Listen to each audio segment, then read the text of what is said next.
Right, so hello, here we are again, up my summer house with the lovely Libby Langley, who, if you said your business hasn't got a name, but what is it? What does your business do? Well, I have a name. My name is Libby Langley and I am my business, so... But what is your business? I am I sort businesses out. That's what I do. So I'm a business consultant.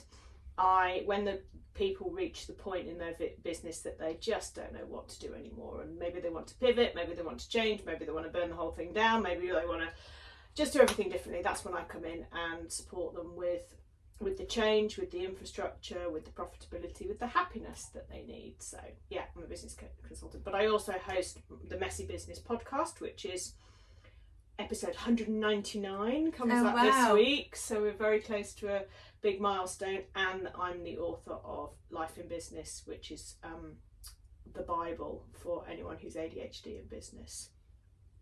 So, but I trade under Libby Langley. Yeah, this is quite a lot. So you do quite a lot. Yeah, been doing it a long time. Added lots of strings to my bow. So obviously it's Life, Love and Lemon Drizzle cake, so I always ask you what your favourite cake is. So you said you haven't got a cake. Yeah, I struggled with the question. I did. I haven't even asked you the question yet. That was just your cake question. I know. You said that you liked millionaire shortbread. Yes. So I've made millionaire shortbread for the first time. How did you find making it? Yeah, much easier than I thought, actually. Yeah.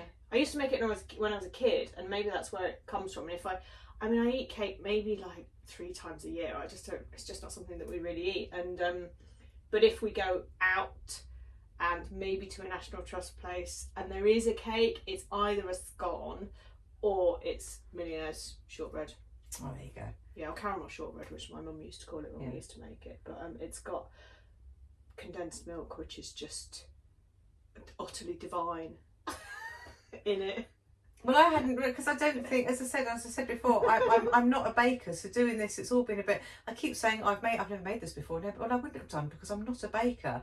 So this is all very new to me, really. I mean, yeah, I've made a few bits over the years, but I'm really not a baker. So what made you decide to do something that involves making cakes? Because you wanted to make more cakes, or no? Just what came first, the cakes or the people? So the people came first.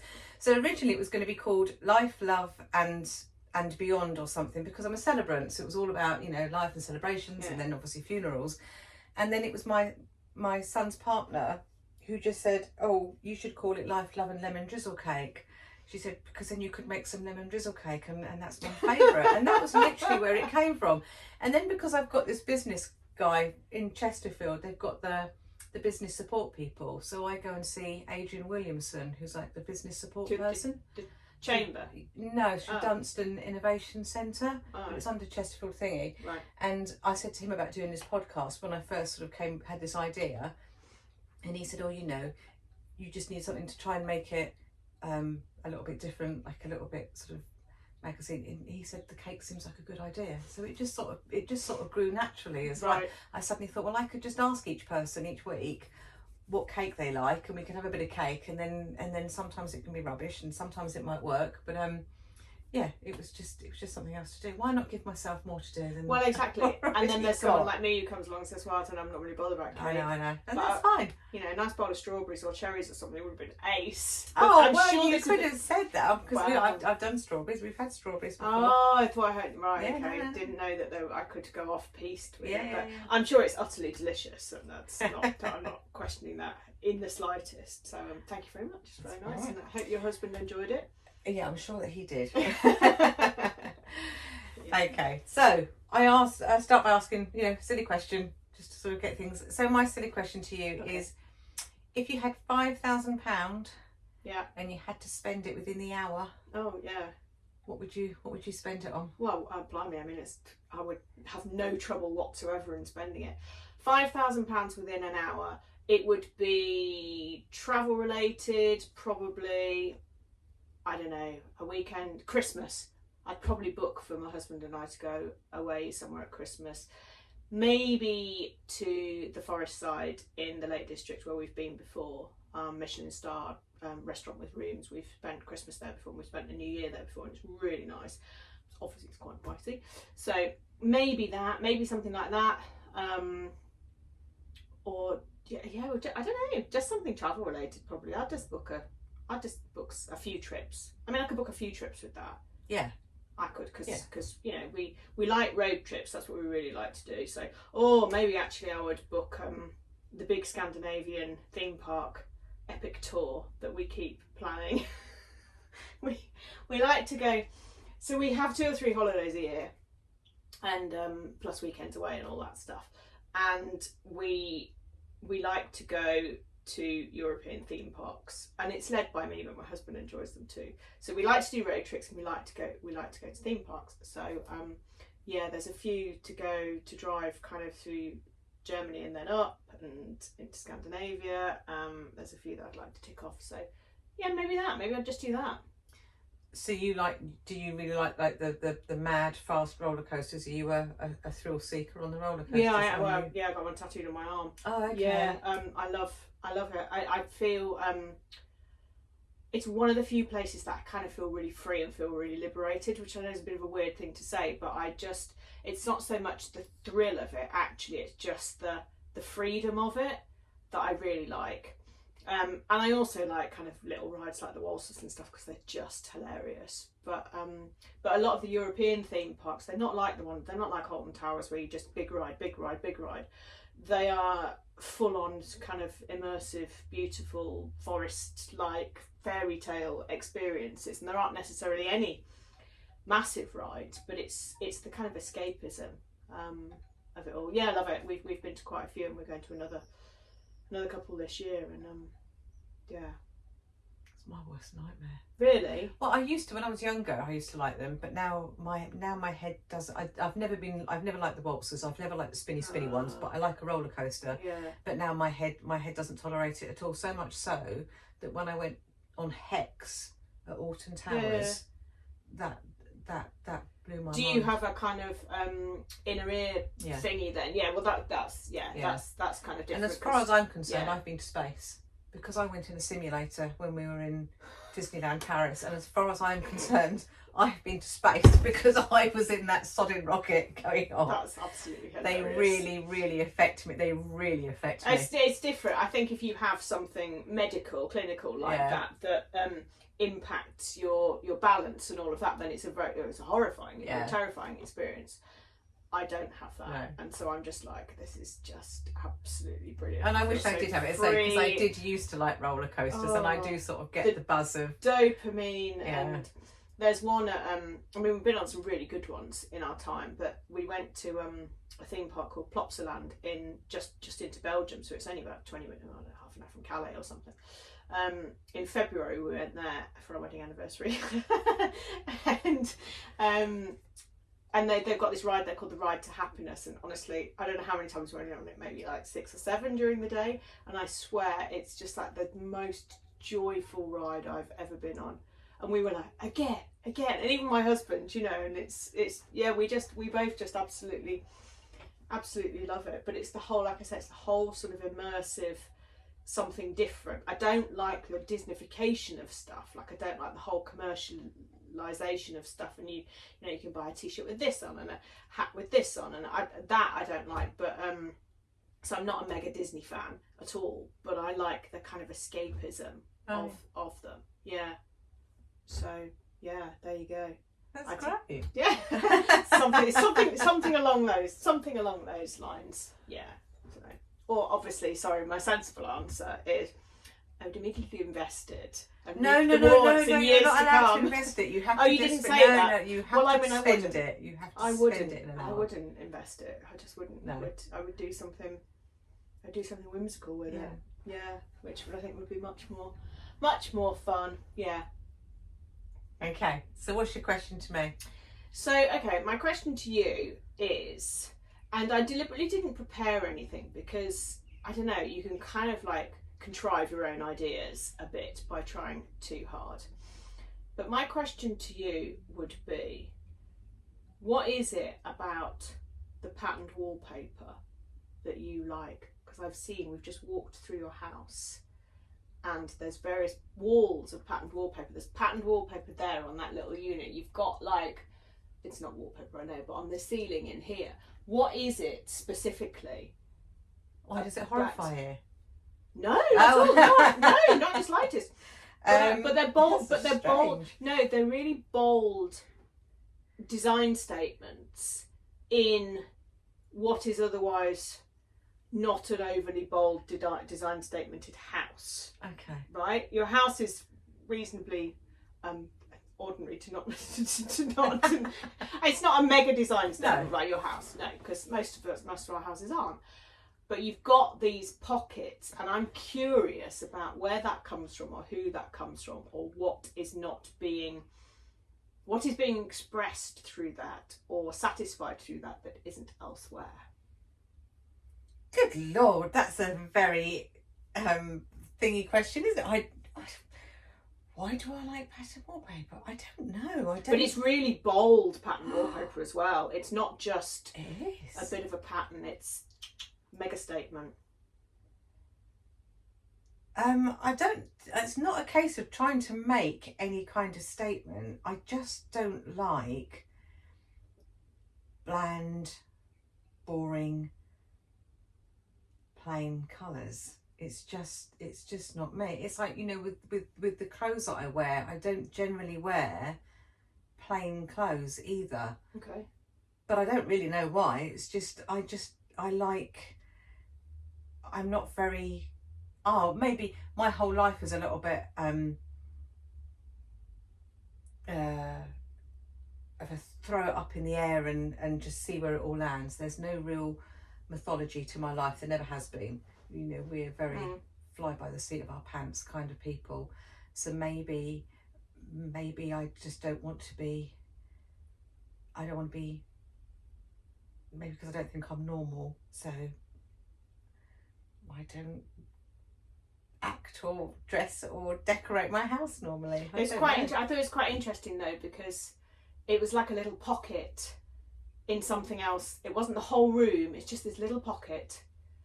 And it's like it's like there's conforming, and then there's actually here I am. Yes, maybe. So when we moved into this house, it was all very, you know, just the magnolia everywhere, and that's just really not me. But equally, I don't really have the confidence to go out and statement rooms or whatever. I haven't got that in me. So just, you know, plonking up a little bit of colour, just putting a little bit of us into something, I think is just. It's interesting. Yeah. It's like toe in the water. It's like toe in the water. It's like, oh, I'm not going to do it all, but I'll do this bit. Yeah. It's really interesting. I just like having a bit of a play, really. And I'm also just a bugger for if I just walk around and I see something, so I like that. Like with clothes or anything, don't know if they'll suit me or not, but if I like it, you know, and then it's like, oh, actually, that doesn't suit. But I don't think about it. I don't think anything through. I'm very much a impulse. Yeah. Dopamine hits. Yeah. It's the whole rollercoaster thing again. Yeah. Well, you know, as an ADHD person, you don't need to tell me twice about stuff like that. That's really strange. It's really interesting. As I say, I've never really thought about the psychology of my again, the girl who came up with lemon drizzle cake, Meg. She's done psychology degree, so I might say to her, Meg, you know me well enough now. Why have I got Larry wallpaper? You tell me what that's all about. I think the interesting thing. I mean, obviously, I've only just walked through your house to get to your summer house here, but also as an autistic person, I notice everything, and it's quite. I don't know. It's almost just like, why that wall? Why not the whole room? You know, what is it? What's trying to kind of understand the person a bit? And I'm not a psychologist, but I find people very interesting, which is what we said right at the start, which is the reason that you're doing this. So I was just curious. So as an autistic person, does that cause you, if you had to live with that, would that cause you annoyance that it's just on one wall? Yeah, because if it was, you know, the colours of that, I would have the rest of the room, one of the really bright colours from it. Right. Okay. Yeah. So for example, on this table, you've got the gold background, the green, the black, and I'd paint the room pink probably because there's a little bit of pink in it. All right. Not white or beige, which could be pulled out from it too.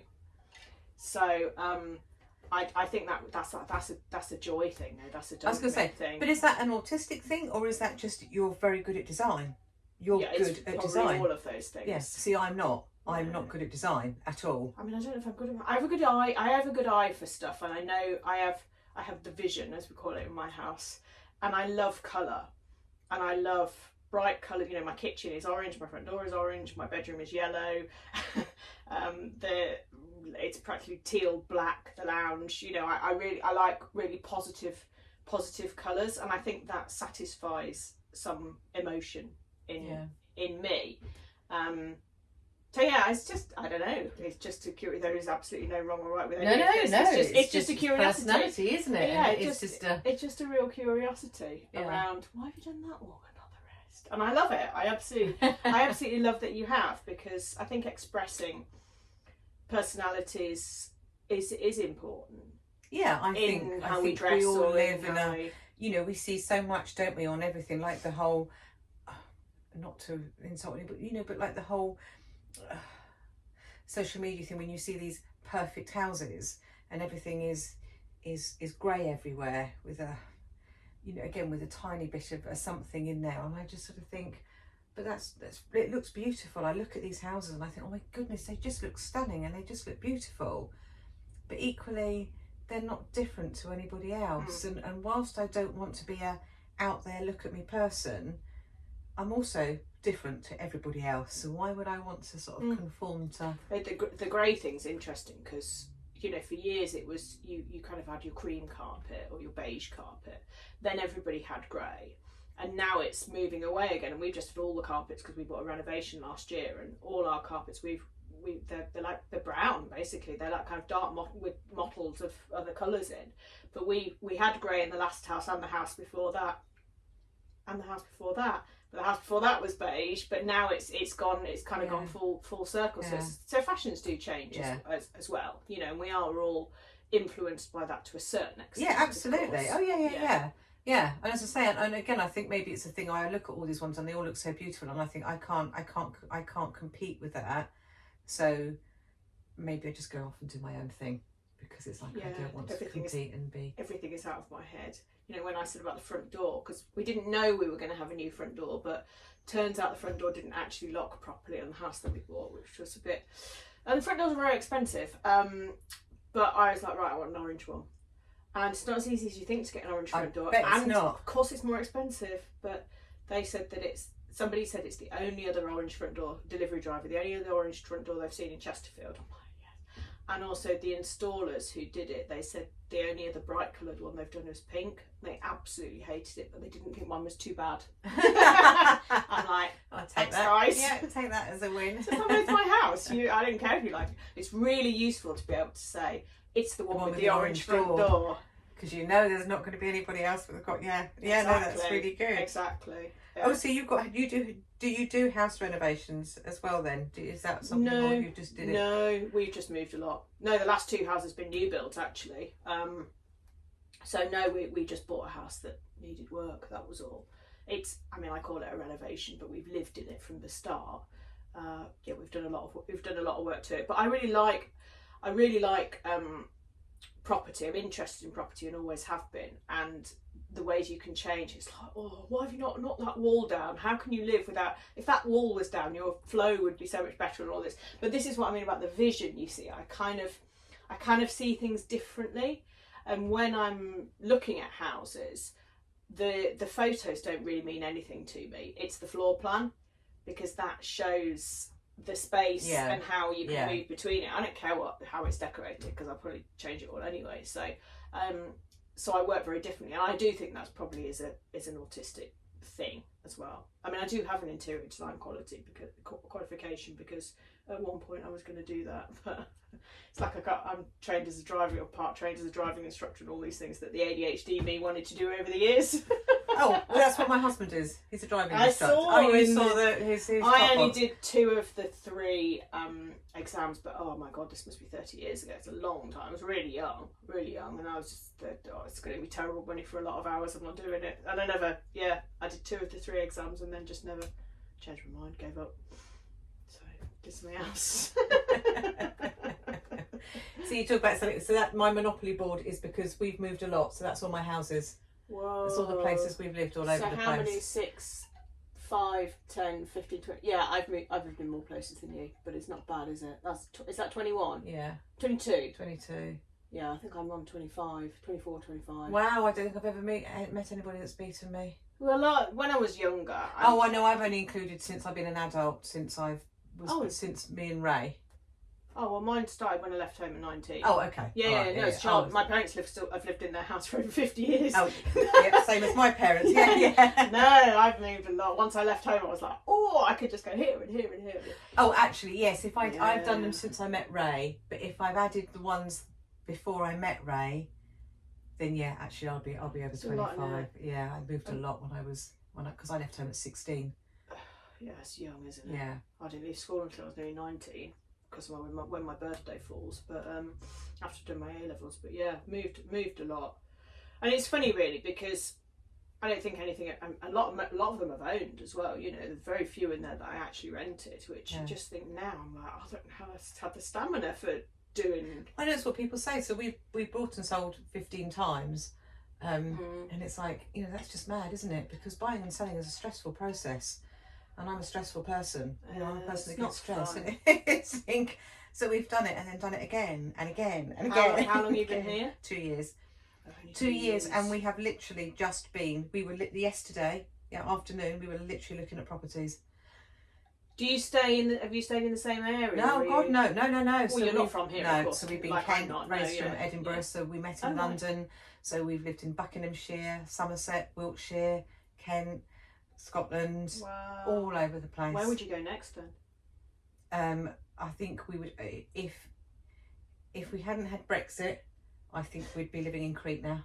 Oh well, if we hadn't had Brexit, I think we'd be living in France now. But yeah. I don't want to leave this area since I've been here. These 2 years here. Interesting. I feel more settled than I have. Where did you come from to come here? Kent. So I grew up in Kent. Yeah. And then moved away. But moved back to Kent. My children went to school in Kent, and then we moved away again. Right. And then I moved back to Kent, and then moved up here. My sister lives in. I've got a sister in Kent. My dad's still in Kent, but I've got a sister who lives in Matlock. Right. What made you come up here then? Because there's so much more value for money. I worked from home. I've just got redundancy. Wow. Yeah, right. But I work from home, so I can live anywhere. And obviously, Ray's a driving instructor, so he can get work anywhere. Yeah. And we'd moved back to Kent, and we were living in a tiny little 2-bedroom bungalow, in a not so nice with a big mortgage. Yeah, I mean we moved from further south as well, and property is about half the price of the town we moved from. We weren't anywhere near. Well, we were an hour from London, you know. So. And we could move up here and have a nicer house. You know, not huge, but a nice little house in a nice area with a next to nothing mortgage. And it just seemed like, well, it's just a no-brainer, really. As I say, I love this area. You've got the Peak District. My sister's down the road. Yeah, I love the Peak My niece District. is down the road. And yeah. And then obviously, because now I'm here, so obviously the whole reason of meeting you is because I've gone out networking, because I set up as a celebrant, gone out doing networking. So because I've meeting people and doing things, obviously you feel like you've become a bit more of a community. Whereas because we've moved around so much, I've never really felt like I've belonged anywhere. But I do feel like this is a bit more of a it's interesting because I neither of us feel like we belong here. Oh really? No, not at all. We are here and we're happy here, but we're not settled here. Okay. And I think that's because there's no reason for us to be here. Okay. We're here because we're here. We moved up here because of my husband's job. He's in a different job now, but he's in Sheffield. So and he's he's a rooted part of that job now as a director, and so we have that rooting here, I suppose. But we don't have any reason to be here. We don't have any friends here. We don't have any family here. We don't have anybody here. I mean, I know a lot of people here, but do I have any friends here? No. The friends that we see are where we used to live or wherever. You know, my brother's in Leeds. My parents are where we used to live. So it's quite weird, and we don't know where home is. We've both said that I don't think it's where we moved from, which is where my parents still live, which is where I grew up. He was there for a long time too. Don't know. It's a really strange feeling. So we don't know where we will end up particularly, but for the next 5 years we're going to be here, I guess, and then maybe we'll still be here, or maybe we'll just sell up, buy a camper van and bugger off and that'll be us for 90 days until we have to come back. That was part 1 of our epic little chat. That was just scratching the surface of just the first introduction bit for 20 odd minutes. Come back next week for part 2, because honestly this was such an interesting chat. It's just incredible, isn't it? Just hearing about people's takes on lives and just being human, and yeah, really interesting. Come back for part 2.